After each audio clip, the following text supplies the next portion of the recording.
Então vamos ler o texto sagrado, Salmo de número 113, versos 1 ao 9. Prepare o seu coração. A palavra de Deus diz o seguinte: Aleluia! Louvem os servos do Senhor, louvem o nome do Senhor.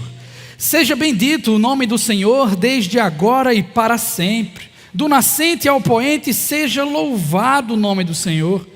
O Senhor está exaltado acima de todas as nações, e acima dos céus está a sua glória. Quem é como o Senhor, o nosso Deus, que reina em seu trono nas alturas, mas se inclina para contemplar o que acontece nos céus e na terra? Ele levanta do pó o necessitado e ergue do lixo o pobre, para fazê-lo sentar-se com príncipes, com os príncipes do seu povo. Dá um lar à estéril, e dela faz uma feliz mãe de filhos. Aleluia. Pai querido e amado, estamos diante da Tua palavra, e hoje mais uma vez te pedimos socorro. Ajude-nos, ó Deus, em nome de Jesus, a entender o texto sagrado, a aplicá-lo à nossa vida, bem como a responder adequadamente àquilo que o Senhor espera. Te rogamos por assistência, Senhor, porque sem Ti nada podemos fazer. Então abre os olhos do nosso coração, para que contemplemos o Teu Evangelho e nos alegremos grandemente com a Sua mensagem. É assim que oramos em nome de Jesus. Amém. Meus queridos irmãos, se hoje fosse o seu último dia de vida, o que é que você estaria fazendo? Com o que você gostaria de se envolver? Pense aí rápido, que o prazo de validade está se encerrando. Qual é a coisa mais urgente a ser feita agora? Geralmente, quando perguntadas a respeito da morte iminente e certa, e especialmente o que fazer na sua aproximação, as pessoas respondem coisas do tipo: eu vou fazer as pazes com meu parente, eu vou fazer aquela viagem, finalmente, ou até algumas outras, eu vou me declarar para o amor da minha vida. Coisas possíveis, válidas, mas eu quero que hoje nós consideremos uma quarta alternativa, até melhor, se for para ser sincero, a de louvar o nome do Senhor. Até porque, que melhor modo há do crente passar de plano do que prestando tributo com as palavras Ebenezer: até aqui me ajudou o Senhor. Em 1555, essa foi a história do francês Jean Rabec, um calvinista huguenote que foi condenado a ser queimado em uma estaca por conta de sua fé, de suas crenças reformadas. Ele estava certo de morrer. A data da sua condenação estava marcada, mas previamente os bispos católicos decidiram cortar a língua dele, para que assim ele não pudesse cantar no ato de sua morte. Porque quando isso acontecia, irmãos, e temos muitas histórias dessas por aí, quando isso acontecia, geralmente os espectadores viravam congregação. Ou como há muito tempo escreveu Tertuliano: o sangue dos mártires é a semente da igreja. Mas o que é que tudo isso tem a ver com a Páscoa, e especialmente com o Salmo de número 113? Lembre-se você que em Mateus capítulo 26, na última ceia, a última Páscoa, Jesus cantou um hino com seus discípulos. A tradição judaica e a tradição cristã se juntam aqui, identificando esse hino como porções dos chamados Salmos de Halel, 113 a 118. Esses salmos eram cantados de forma bem específica nas festas fixas do povo de Deus, particularmente na Páscoa. Então, dando exemplo para todos os mártires que surgiriam depois, nosso Senhor Jesus Cristo decidiu louvar nos últimos momentos de sua vida. Estamos diante de um salmo considerado órfão. Ele não tem autoria revelada, não há um subtítulo dizendo davídico, mosaico ou coisa do tipo. Mas penso que seja bastante fácil identificar aqui do que se trata, porque ele é um salmo de louvor descritivo. Segundo estudiosos, esses salmos consistem num chamado ao louvor, nos motivos para o louvor e num chamado renovado ao louvor, formando assim uma espécie de sanduíche, uma primeira parte equivalendo à última. Vejamos isso na prática, porque a primeira e a última expressão hebraica do texto é aleluia, sendo halelu traduzido por louvem, enquanto Yah por Deus. Então temos aqui de cara já a mensagem central esperada. É um convite, é uma convocação a louvar o Senhor. Restando-nos então descobrir quais as razões para isso. Louvemos a Deus, sim, mas por que Deus deve ser louvado? Quais são os motivos que evocam o louvor ao Senhor? Em primeiro lugar, irmãos, eu defendo que devemos louvar a Deus, porque Ele é Senhor do tempo e do espaço. Versos 1 a 3. Em segundo lugar, versos 4 a 6, louvemos a Deus, porque apenas Ele é verdadeiramente transcendente e verdadeiramente imanente. Terminando com os versos 7 a 9, louvemos a Deus, porque Ele é Deus de reviravoltas. Olhos no texto, irmão querido, versículo de número 1, louvemos a Deus, já começa assim o texto, aleluia, louvado seja Deus. Essa é a essência, você já percebeu, do texto do começo ao fim. E veja, há muito em jogo para um israelita quando ele celebra, quando ele louva o seu Deus, especialmente no que diz respeito à resposta à libertação que ocorreu no Egito. Os Salmos têm um título justamente semelhante à raiz do Salmo 113, louvor. Todos aqueles que se aproximam dos Salmos, em particular do Salmo 113, devem ter o coração vibrando, loucos para louvar o Senhor. Essa é a primeira orientação logo de cara, no comecinho do texto. Louvem, ó servos do Senhor. Quem são esses servos? Pode ser que sejam o povo de Israel, que seja o povo de Israel. Pode ser que sejam apenas os líderes de Israel. Ou até que sejam somente os levitas. Me acompanhe. Existe um certo sentido em que todo o povo de Deus é chamado ao serviço divino. Deuteronômio capítulo 10 fala sobre isso. Existe também um outro sentido em que apenas os líderes do povo de Deus, na história da redenção do Antigo Testamento, eram chamados por Deus de meus servos. Essa é a história de Davi, de Moisés, de Josué, de Isaías, os agentes de revelação. Não obstante, irmãos, quando se observa, quando se analisa com cuidado o uso da palavra servos no livro dos Salmos, especialmente nos salmos de louvor descritivo, à semelhança do 113, constata-se que a terceira opção é mais viável. Até pela correspondência de palavras nesses salmos gêmeos. Olha o Salmo 134, verso 1, por exemplo.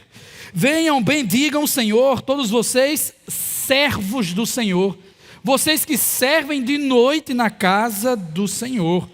Salmo 135, versos 1 e 2, olha como é parecido. Aleluia!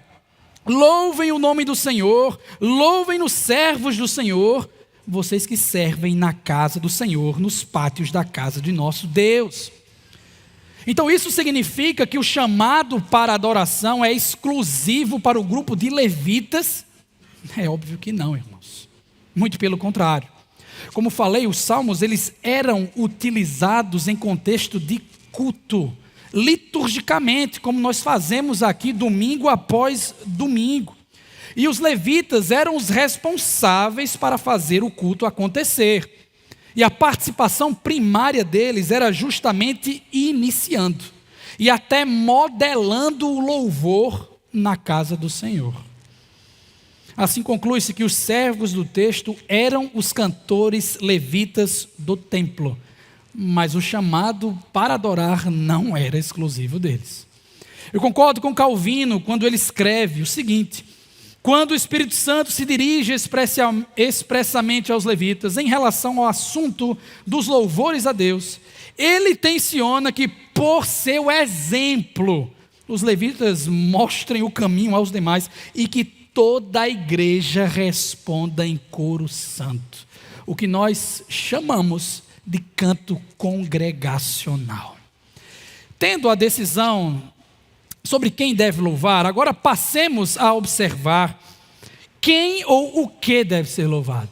O texto nos diz, irmãos, que é o nome do Senhor, significando a sua reputação, ganha pela própria essência do seu de Deus, pelo seu maravilhoso caráter, pelas suas obras redentivas na história.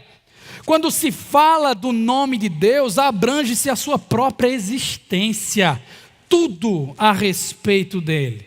Não é à toa que o nosso catecismo maior de Westminster ressalta que a proibição feita no terceiro mandamento, a de não tomar o nome de Deus em vão, é de não abusar ou profanar o nome de Deus, seus títulos, atributos, ordenanças, palavras, obras, tudo que Deus faz. Então não há muito segredo aqui no raciocínio do texto, não. Yahvé, o Senhor da aliança, ele deve ser louvado por toda a congregação, por todo o seu povo, com a mediação, ou com a direção, melhor dizendo, dos seus servos, no caso, os levitas. Por quê? Por aquilo que ele é e por aquilo que ele faz. No salmo específico, por causa da libertação que aconteceu no Egito. Hoje nós temos o Novo Testamento, vivemos depois de Cristo, temos mais esclarecimentos na revelação, mas esse não era o caso dos primeiros leitores dos Salmos, dos israelitas que cantavam isso aqui no culto público. Irmãos, o maior evento de redenção, o ápice até então do amor de Deus intervindo na situação do povo, naquela época era o êxodo. Foram as circunstâncias que levaram justamente Deus salvando o seu povo daquela opressão. É por isso que por 3 vezes, perceba, se ordena o louvor. Louvem a Deus, louvem a Deus, louvem a Deus. Por 3 vezes o seu nome é centralizado. Mas esse louvor, ele não é ordinário, não. Ele não é como qualquer coisa que nós fazemos no carro quando vai deixar cantar. É muito diferente daquele canto que você tem no carro quando vai deixar seus filhos na escola. É diferente daquele momento que você canta quando está lavando a louça, quando está no chuveiro. Esse louvor aqui é diferente, irmãos. Porque o verbo aleluia é um dos 415, louvem, no Antigo Testamento, que estão no grau piel, comunicando muita intensidade na ação. Porque o louvor verdadeiro, ele envolve aclamação entusiasta, fervorosa, ardente, apaixonada a Deus. E segundo essa primeira porção do texto, essa adoração fervorosa deve ocorrer porque Yahvé é Senhor do tempo e do espaço, desde agora e para todo sempre, do nascente ao poente. Tudo isso comunica a sua grandeza, a sua supremacia, a sua soberania. Deus é eterno e passeia pelo seu mundo criado. Você não pode fugir dele, ele está em todos os lugares. O salmista do Salmo 139 sabe disso. Tu me cercas pela frente e por trás. Para onde eu poderia escapar do teu espírito? Para onde eu poderia fugir da tua presença? Deus é soberano, Deus é onipresente, Deus merece ser adorado por aquilo que Ele é. Ele é Senhor do tempo e do espaço. Interessante, irmãos, é que essa adoração, que esse convite ao louvor, não deve ficar num grupo seleto. Da mesma forma mesma forma que a adoração começa com os levitas, assim inflamando toda a congregação, a adoração também começa com os israelitas e avança por todas as nações, porque esse Deus domina sobre tudo. O louvor desse Deus é exclusivo e universal, fazendo um grande contraste com as falsas divindades adoradas naquelas regiões. O Deus que manda no Egito, o Deus que manda na Babilônia, o Deus que manda em Canaã. Não! Existe apenas um Deus vivo e verdadeiro, que é supremo, que domina sobre todos, Senhor do tempo e do espaço. Deus que passou por cima do Egito como se não fosse nada. Deus que resgatou o seu povo do sofrimento porque é poderoso. Deus que esteve presente no momento de maior calamidade, até então do Antigo Testamento. Ele é Senhor do tempo e do espaço. Ele merece ser louvado. Louvemos, portanto, a Deus, irmãos. Em segundo lugar, versos 4 a 6. Porque apenas Ele é verdadeiramente transcendente e verdadeiramente imanente. Eu vou explicar, ok? Lembre-se por hora que nós estamos no corpo do texto. É neste momento aqui que as obras e os atributos de Deus que evocam o louvor aparecem, tá?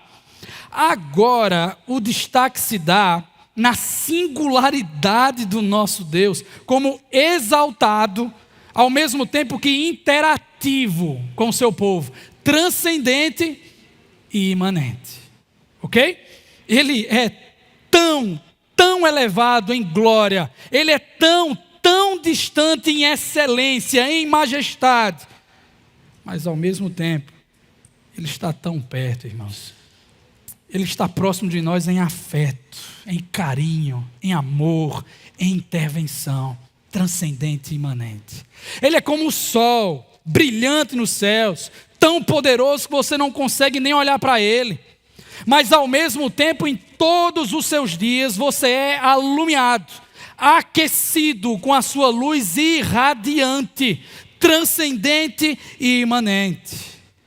No verso 4, ele é descrito como exaltado, acima de todas as nações. Não de algumas nações. Ele é exaltado acima de todas as nações, incluindo o Egito, que gozava de grande prestígio, de grande poder no Antigo Oriente Próximo. Só há um soberano, só há um supremo.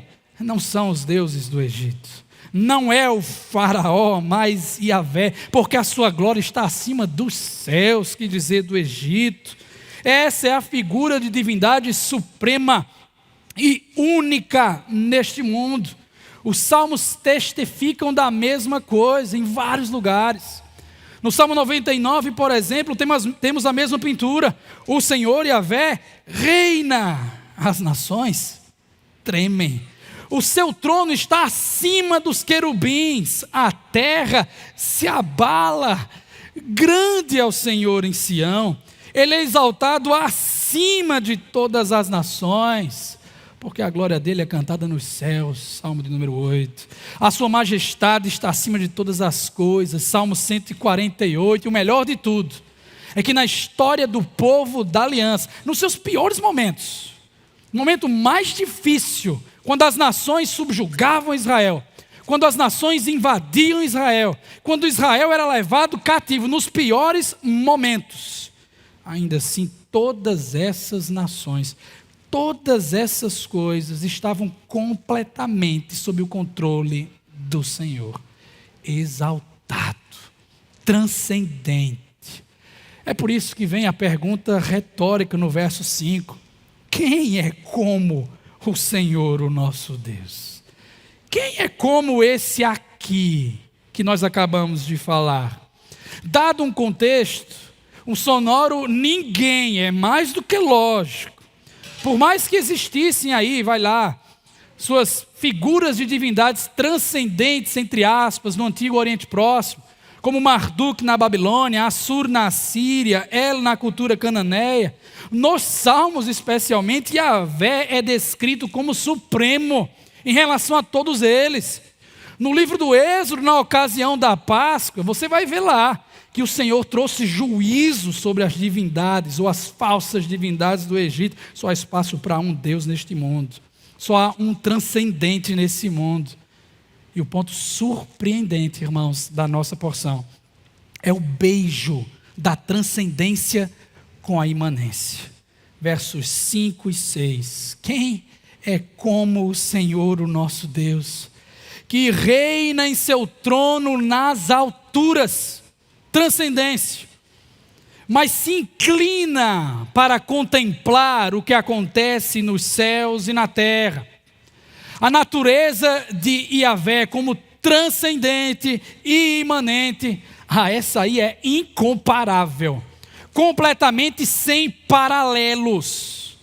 E constate no texto que ele está tão elevado, tão alto, que precisa se inclinar. O hebraico fala literalmente em se humilhar, porque esse é o Deus que se humilha a si mesmo em favor do seu povo. Um comentarista escreve que ele se rebaixa não no sentido de dar uma olhadinha ou de ser curioso, mas no sentido de enxergar as necessidades do seu povo e de prover aquilo que é preciso. Estamos diante daquele que se chama Jeová Jireh, o Deus que nos vê. Esse modo de Deus ver ou contemplar foi precisamente o que aconteceu segundo Êxodo 2, versos 23 a 25. Os israelitas lá no Egito gemiam e clamavam debaixo da escravidão. E o seu clamor subiu até Deus. Ouviu Deus o lamento deles e lembrou-se da aliança que fizera com Abraão, Isaque e Jacó. Deus, diz o texto, olhou para os israelitas. Deus se inclinou e viu a situação deles. Deus verdadeiramente transcendente. Deus verdadeiramente imanente. Louvemos o seu nome. Ele merece ser louvado porque é Senhor do tempo e do espaço.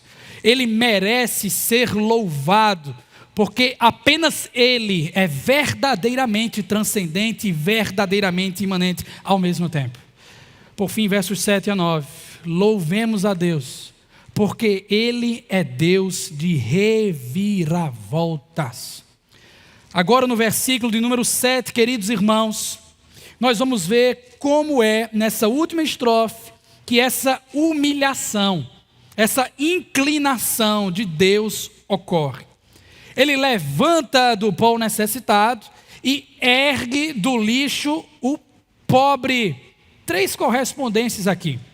Levanta com ergue, pó com lixo, pobre com necessitado. A mesma coisa sendo dita de formas distintas. Um ensino só. Deus tira o vulnerável do seu estado miserável. Guarde essa palavra aí, miserável, ok? Porque a palavra pó é a mesma de Gênesis capítulo 2, versículo de número 7. Lá se lê que o Senhor Deus formou o homem do pó da terra, do estado de pré-vida. Da mesma sorte, a palavra lixo, ao que tudo indica, dizia respeito a um depósito de detritos que ficava na entrada da cidade de Jerusalém. Um local onde as coisas inúteis eram descartadas, não estando longe, inclusive, semanticamente, do que envolve esterco, excremento humano, urina, uma situação de extremo desespero. Realmente o fundo do poço, um estado miserável. Ao sair das palavras e indo para o mundo, o contexto do Salmo, imaginando que a pano de fundo aqui do Egito antigo, queridos irmãos, pode-se dizer então, que Yahvé tirou seu povo da situação de grande calamidade, de grande desespero, grande sofrimento, que acontecia no trabalho, Êxodo 1, versos 11 a 14, nos relacionamentos, versos 15 e 16, e até na adoração, Êxodo 5, versos 1 a 2. Todos nós que lemos o livro de Êxodo, sabemos já nas primeiras páginas que a humilhação nacional, que o sofrimento do povo, que a opressão eram tão grandes que o povo estava sendo passo a passo empurrado para um verdadeiro depósito de lixo espiritual.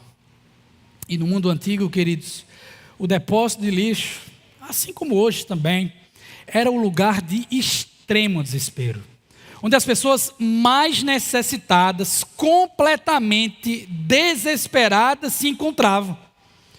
Foi no lugar assim que Jó, profeta Jó, capítulo 2, verso 8, se encontrou, viu? Ele apanhou um caco de louça, com ele se raspava, sentado entre o lixo. Essa é a circunstância figurada também do povo de Israel no Egito. Uma situação de desalento, porque o povo de Deus foi maltratado. O povo de Deus foi humilhado até o pó, no estado de pré-vida, jogado aos detritos, no fundo do poço. Um estado miserável. Mas por que fazer isso no Salmo? O que é que o autor tensiona com essa exposição? Deus quer esfregar na cara do povo? Quer. Porque nós precisamos nos lembrar, irmãos, de onde nós viemos, para contemplar melhor, para apreciar melhor o tamanho da reviravolta que Deus operou na nossa vida. Se Paulo não falasse antes do pecado, para depois falar da graça, talvez os corações não vibrassem. Se antes não tivéssemos o histórico detalhado dos nossos pecados, a circunstância em que nós vivíamos, para depois contemplar a obra de Deus, talvez o nosso coração nunca ficasse fervoroso diante da presença do nosso Deus. Mas uma vez que nós entendemos que estávamos no depósito do lixo, que estávamos no fundo do poço, no estado miserável, e depois contemplamos o que Deus fez por nós, ó irmão, a obra redentora se torna sublime em nosso coração. Nós nos dobramos em adoração e gratidão ao nosso Deus. Sabe por quê?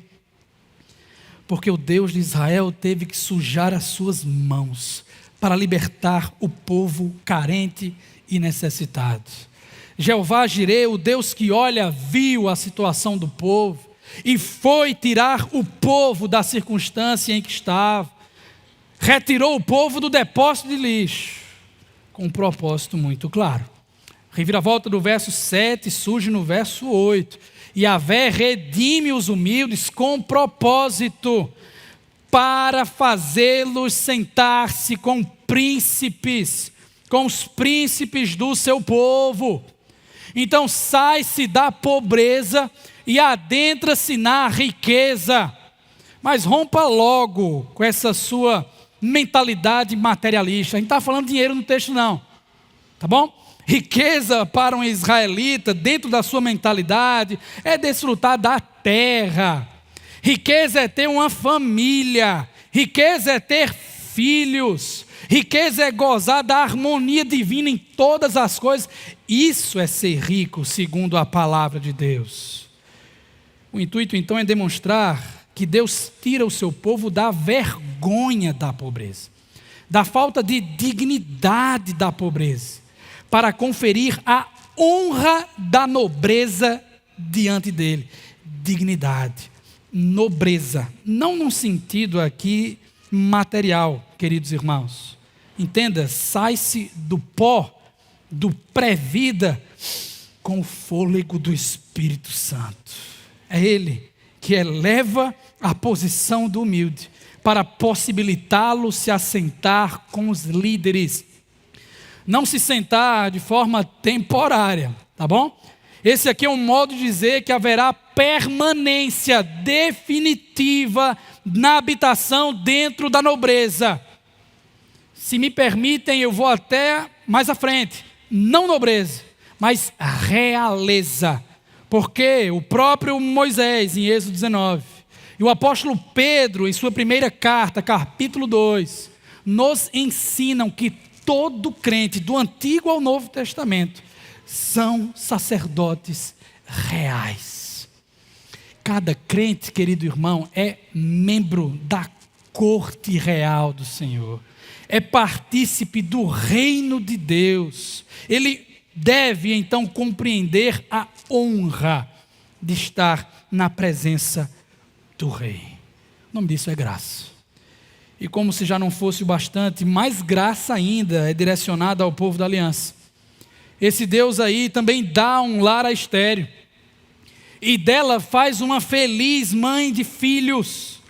Lembre-se que na antiguidade, uma condição específica de não ter filhos levava mulheres ao desespero. Era uma situação de extrema calamidade. Não poucas vezes eram justamente essas mulheres que se encontravam nos depósitos de lixo, nos estados mais miseráveis possíveis. Muito sofrimento, muita dor, muito desalento.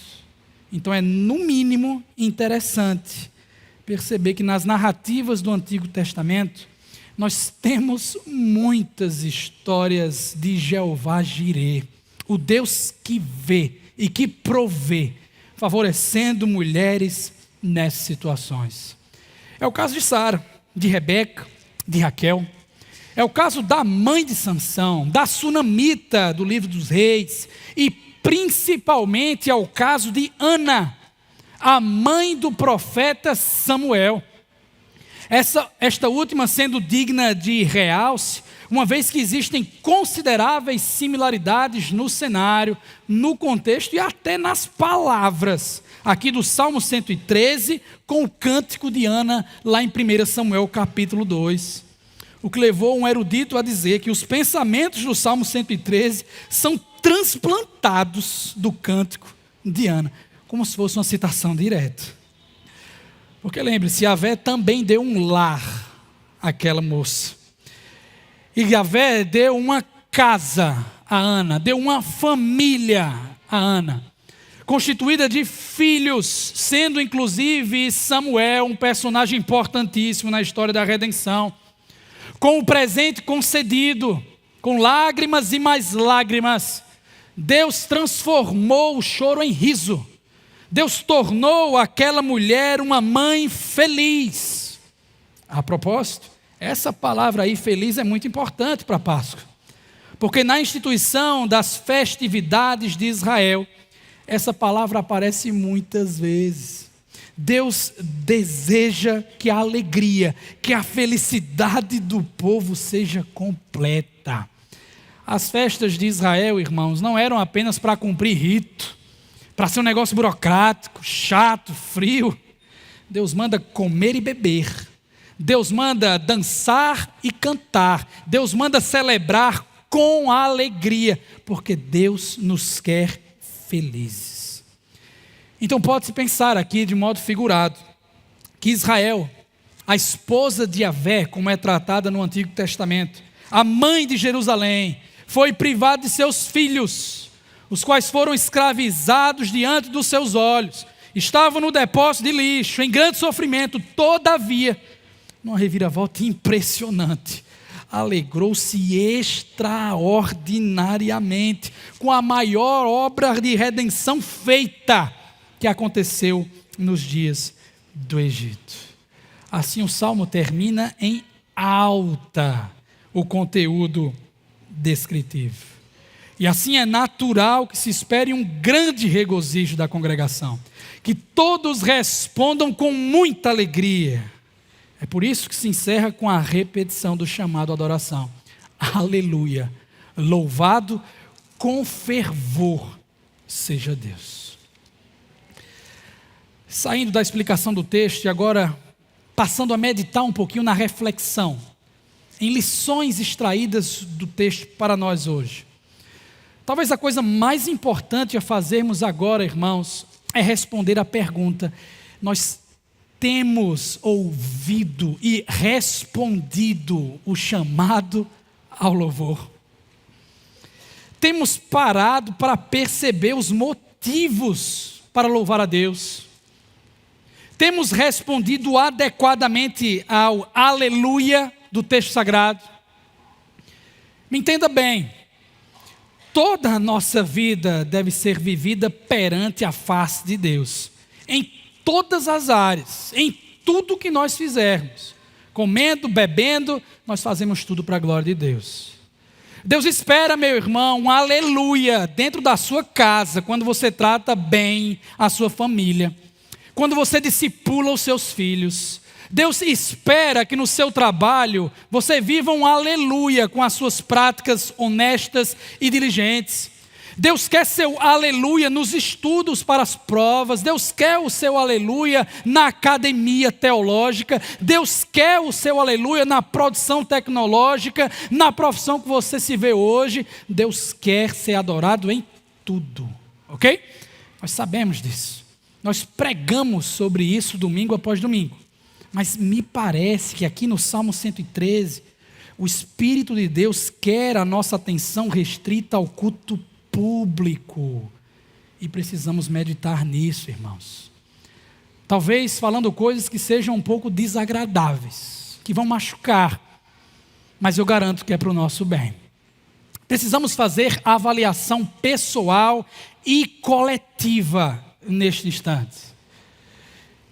Você quer, meu irmão, ser desafiado a medir a saúde da sua fé hoje? Você quer descobrir o que é uma igreja bíblica de fato? Comece com a adoração do domingo. Essa adoração do domingo reflete o caráter trinitário de Deus. Nós estamos adorando o Deus Trino, Pai, Filho e Espírito Santo em cada ato litúrgico, observando aquilo que é exigido de nós. Nós respondemos individualmente com fé, com arrependimento, com obediência e principalmente com alegria às obras redentoras do Senhor. Meus irmãos, o culto deve ser o mais alto prazer do homem. Deixe ser mais pessoal um pouquinho. O culto público, irmãos, é o encontrar-se com a majestade de Deus. E encontrar-se com a majestade de Deus semanalmente deve ser a minha prioridade, porque é a minha fonte primária de alegria. É aqui principalmente que Deus me faz feliz, porque aqui é um pedaço do céu. Porque aqui comunica com muito esplendor a sua grandeza, a sua bondade, a sua graça. Quando eu penso no ser exaltado que Ele é, transcendente, quanto pequeno eu sou. Quando eu me lembro que a sua glória está acima dos céus, e percebo que Ele veio ao lixo me resgatar, irmãos, me perdoem, o meu coração tem que ferver, ele tem que vibrar, eu tenho que ansiar estar aqui para respondê-lo. Quando eu percebo o tamanho da reviravolta do Evangelho, eu tenho que me derramar da presença de Deus. Eu não posso permitir que o atraso se torne uma constância no culto público. Isso é um insulto ao Senhor. Eu não posso permitir que a distração esteja aí me atrapalhando na adoração ao meu Deus. Eu tenho que explodir em louvor. Louvor fervoroso, irmão. Porque Deus não quer apenas seus lábios. Louvor fervoroso, Deus não quer apenas a sua mente. Louvor fervoroso, Deus não quer apenas a sua boca, Deus te quer por completo, da cabeça aos pés, toda célula do seu ser, todo neurônio da sua cabeça cantando aleluia, louvado seja o meu Deus. O segundo mandamento do decálogo nos ensina que nós devemos adorar o Deus certo do jeito certo. Nós sabemos disso. Que tal deixar os salmos falarem? Salmo 33, cantai-lhe um cântico novo, toque bem e com júbilo. Salmo 47, aclamem a Deus com cantos de alegria. Salmo 95, aclamemos a rocha da nossa salvação. Salmo 100, celebrai com júbilo ao Senhor. Servir ao Senhor com alegria. Então adorar o Deus certo, do jeito certo, é com louvor apaixonado, é com coração prostrado, é com vozes altas, é com o joelho dobrado, é com lágrimas descendo, é com deleite na sua presença, da cabeça aos pés. Então perca a vergonha hoje, irmão, de derramar lágrimas no culto público. Perca a vergonha hoje de elevar a sua voz. Perca a sua vergonha, se for necessário, de se ajoelhar. na presença de Deus. Não tenha vergonha do irmão ao seu lado, você não vai estar incomodando não. E se estiver, quem está errado é ele. Não tenha vergonha de dar um glória a Deus, de dar um aleluia. Louve o nome de Deus, Ele merece. Coloque um sorriso no seu rosto. Não estava fácil lá no Egito também não, irmão. Alegre-se sempre no Senhor, porque Deus te tirou do pó e do lixo. Entenda que adoração sem paixão é um insulto ao Deus que decidiu nos amar com amor infinito. Entenda que adorar sem paixão, querido irmão, sem fervor, é zombar de Deus, que nos amou dessa forma, é ter um coração frio, morto, apático. O nome disso é assídia, um dos 7 pecados capitais denunciados na Idade Média. Assídia é o desprezo do chamado de Deus, ou como disse alguém, é o sono do coração. Porque louvor sem paixão não passa de mentira piedosa. Não me engana. É por isso que eu tenho que convidá-lo mais uma vez a relembrar o tamanho da reviravolta que o Senhor operou em sua vida, irmão. Volte aos motivos desse texto, entre os chamados à adoração. Embora mais elevado que os querubins, acima das nações, infinitamente maior e melhor do que tudo que existe, Ele se inclinou para nos salvar. Deus se humilhou a si mesmo para prover em nossas vidas Jeová Jirê, o eterno que entrou no tempo, o santo onipresente que foi ao encontro de pecadores para nos livrar da opressão do pecado.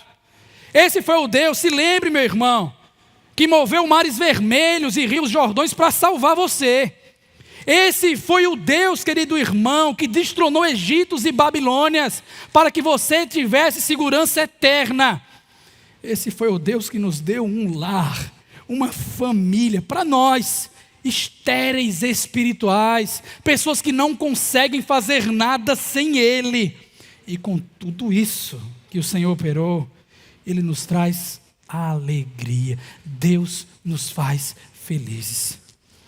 Esse aqui é Jeová Jirê, o Deus que vê, o Deus que nos assiste, que nunca nos abandona, que sempre cuida de nós no momento de sofrimento.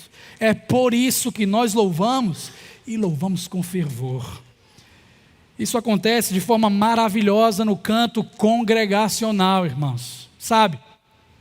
Com os instrumentos mais baixos, com as luzes ligadas, com os olhares abertos e se cruzando, com as vozes crescendo conjuntamente, quando nós falamos entre nós, uns para os outros, ambos para Deus, com salmos, hinos e cânticos espirituais, cantando e louvando de coração ao Senhor. Efésios capítulo 5, é maravilhoso, irmão, é um pingo da eternidade. E para isso nós contamos com a liderança e o modelo dos irmãos que iniciam a adoração pública. Lá atrás eram os levitas, os cantores do templo.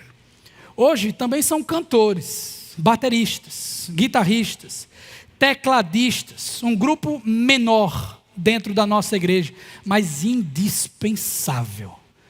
São esses irmãos que eu me dirijo de forma imediata agora, querendo a sua atenção, até pela importância que o texto sagrado dá para isso aqui. Meus queridos irmãos, escutem, deem tudo de si enquanto estiverem aqui. Entreguem-se por completo.